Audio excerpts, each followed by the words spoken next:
Assalamualaikum warahmatullahi wabarakatuh. Hai, nama saya Nur Karima dari kelas Magister Pendidikan Agama Islam C. Di sini saya akan mempresentasikan mengenai definisi, peran, dan fungsi media pembelajaran. Para ahli pendidikan memberikan banyak sekali definisi mengenai media pembelajaran, yang pada intinya media pembelajaran merupakan segala bentuk apapun yang dapat menyalurkan pesan agar tujuan pembelajaran tersebut tercapai.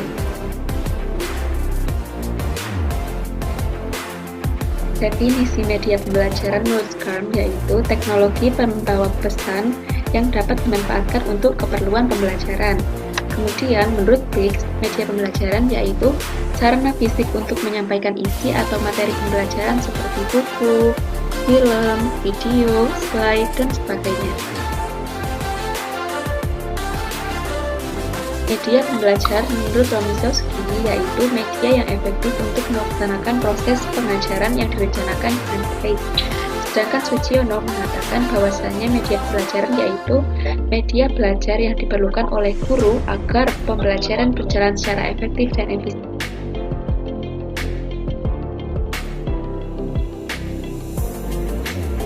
Menurut Hamijono, yaitu semua bentuk perantara yang dipakai orang penyebar ide, sehingga gagasan tersebut dapat sampai kepada yang menerima.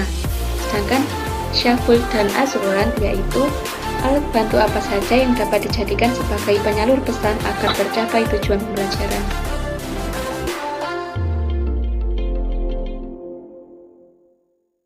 Menurut Azhar, yaitu alat bantu pada proses belajar baik di dalam maupun di luar kelas. Lebih lanjut dijelaskan bahwasanya media pembelajaran adalah komponen sumber belajar atau wahana fisik yang mengandung materi instruksional di lingkungan siswa yang dapat merangsang siswa untuk belajar.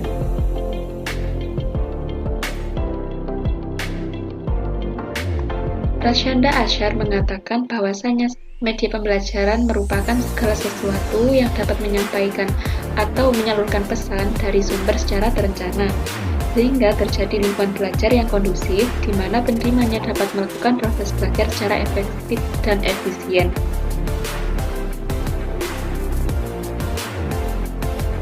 Selanjutnya, menurut Umar Hamalik, yaitu alat, metode, serta teknik yang digunakan dalam rangka lebih mengefektifkan komunikasi dan interaksi antara guru dan siswa dalam proses pendidikan dan pembelajaran di sekolah.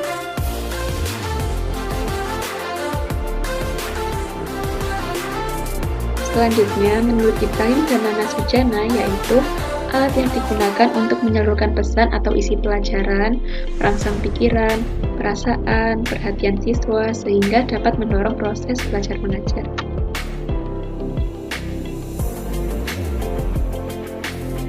Menurut Santoso Hamid, media pembelajaran yaitu media yang penggunaannya diintegrasikan dengan tujuan dan isi pengajaran yang dimaksudkan untuk mempertinggi mutu kegiatan belajar mengajar.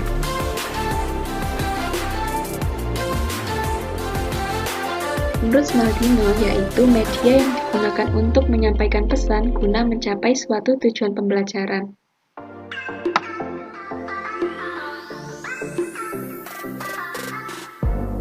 Yang terakhir, menurut Nubi, yaitu sebagai saluran dari komunikasi yang membawa pesan dengan tujuan yang berkaitan dengan pembelajaran yang dapat berupa cara ataupun alat lain yang dengannya informasi dapat disampaikan ataupun dialami siswa.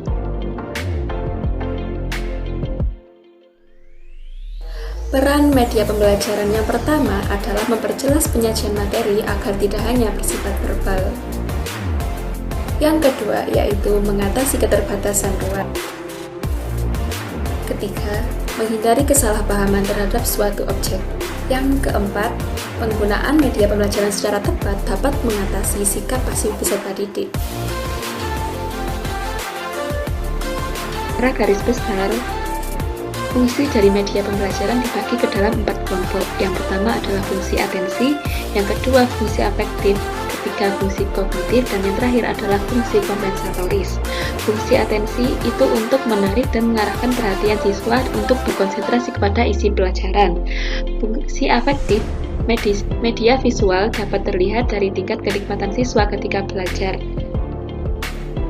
Kemudian fungsi kognitif media visual terlihat dari temuan-temuan penelitian yang mengungkapkan bahwa lambang visual atau gambar memperlancar pencapaian tujuan untuk memahami dan mengingat informasi atau pesan yang terkandung dalam gambar. Dan yang terakhir adalah fungsi kompensatoris, yaitu mengakomodasikan siswa yang lemah dan lambat menerima dan memahami isi pelajaran yang disampaikan dengan teks atau disajikan secara verbal. Sedangkan menurut Ensikel, fungsi media pembelajaran yang pertama adalah mengubah titik berat pendidikan formal, yang kedua memberikan stimulasi belajar, yang ketiga membangkitkan motivasi belajar, dan yang terakhir adalah memberikan kejelasan.